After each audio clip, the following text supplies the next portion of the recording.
So what's good, y'all? We back with another video, and I want to talk about a team that looks really good so far to start the season. And obviously, if you read the title, it's the New Orleans Pelicans, because right now they look like a dark horse title contender. And I am being completely honest, I actually believe they are a dark horse title contender.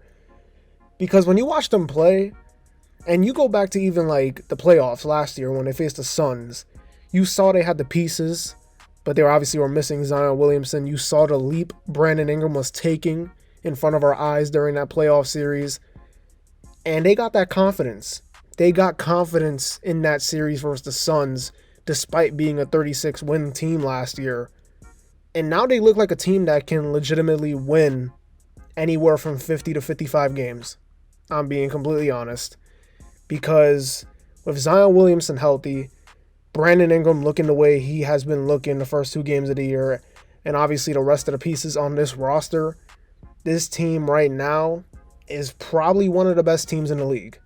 If you go and you watch their first game versus the Nets, absolute clinic they were putting on that team. And the Nets are, arguably a title contender as well. So that was a great showing by that squad. You got B.I., who's out here balling right now. He's averaging 28 points per game, shooting the ball extremely efficient. Zion Williamson had a great first game, and not even a great, for his standards, it was a solid first game of the season. He hasn't even really gotten into full stride yet. He shot 11 for 22 in his first game. Usually we know he's a guy that shoots around 55 to 60% from the floor. So 50% from him is actually like below average, which is crazy. And then last game versus the Hornets, he didn't really shoot the ball that well, but I expect he'll be fine. He's averaging 20 points on the year. And we can't forget about CJ McCollum, who's really been like an unsung hero for this team ever since he's arrived in New Orleans. He's become that leader, and he's a flat-out baller.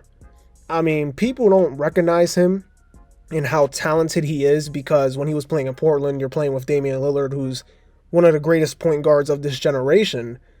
But CJ McCollum is a guy that on any other team, if you give him the keys to do what he got to do, he can average 25 points per game on efficient buckets, on efficient scoring, easily. And on this Pelicans team, he's giving you what they need. He's running the point guard pretty well. He's more of a scoring guard, obviously, but he's doing his job, He's out there. He's averaging 21 points per game right now. He's averaging 5 rebounds, 4 assists. And to be honest, that big three they have of CJ, Zion, and Brandon Ingram, it's one of the best in the league, easily.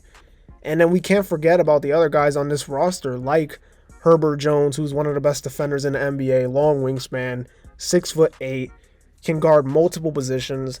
You got Jonas Valanciunas, who just came off a 30-17 game versus the Hornets, and that just goes to show how deep this squad is, because with Zion Williamson not having a good game, Jonas Valanciunas picks up the slack, and they end up winning that game anyways.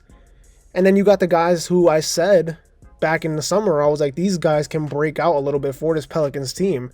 And right now, Trey Murphy III, who was a rookie last year, he's in year 2. He's averaging 12 points per game through the first 2 games of the season, shooting 54% from 3. And you got Jose Alvarado, obviously lockdown defender. And Dyson Daniels, who's a rookie, one day I think he'll eventually get his time with this squad, but this team's more so ready to compete right now.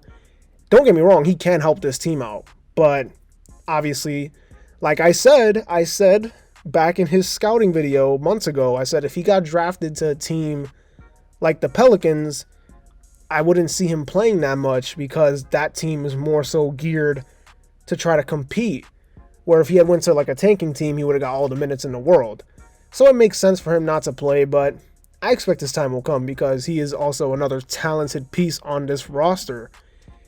And right now, when you look at their team stats, they're averaging 127 points per game. And obviously, I don't think they'll average 127 points for the rest of the season, but I do expect for them to be a top 10 scoring team in the league. I expect them for them to be an average to slightly above average defensive team in the NBA. So right now, this team looks really good. This is like a dark horse title contending team. They got one of the best coaches in the NBA in Willie Green, and he is still a really young coach, only in year 2, but we saw what he did last season and what he brings to the table. And right now, this Pelicans team, thinking about where they came from, literally what, 2019, 2020, to where they are now, you saw it was coming, but you knew they needed a little bit more, and they've gotten those pieces now to where you're like, okay, this Pelicans team is starting to become for real.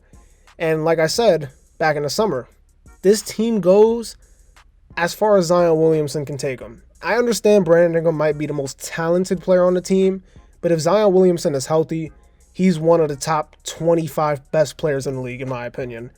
So if he's healthy and he can give you at least 60 games in a season, there's no reason why this team cannot go far. And then right now, when you look, it's crazy because right now, you look at the Lakers, for example. And I know the Lakers are not the Pelicans. I'm just talking about them in general because they have to do with the Pelicans. The Lakers suck right now, right? And I expect for the Lakers to not really be a good team. But I think they're going to be better than what they are so far in the first two games, even though they got their own problems. But let's not forget, the Pelicans got the Lakers pick. So if the Lakers were to, let's just say, jump into the top 8 in the 2023 NBA draft, that means the Pelicans have a chance to go into this deep draft class and select another talented young player to add on to the core of Zion, Ingram, Herb Jones, Trey Murphy III, Alvarado. It's going to get scary in New Orleans. Pelicans are just getting started, and they're already one of the best teams in the league, but it can get really scary. That's all I got to say. And, who knows what this team can be next season. That's how quick this team can really become one of, the premier top 5 teams in the league. Real quick. And you know what? I'm not. I don't know. It's only 2 games in the season, but I'm a 2-on horn because I said the Pelicans might be one of those teams that can take a Grizzlies kind of jump, like the Grizzlies did last year. And right now they look like they're probably gonna take a jump like that, unless injury gets in the way. So the New Orleans Pelicans are a force to be reckoned with. And like I said earlier, it's just getting started. Anyways, that's going to do it. Don't forget to like, comment, and subscribe. Follow me on Instagram and Twitter. Link will be down in the description below. This has been a checkup where we talk hoops and hoops only. And I'll see y'all in the next video. Peace.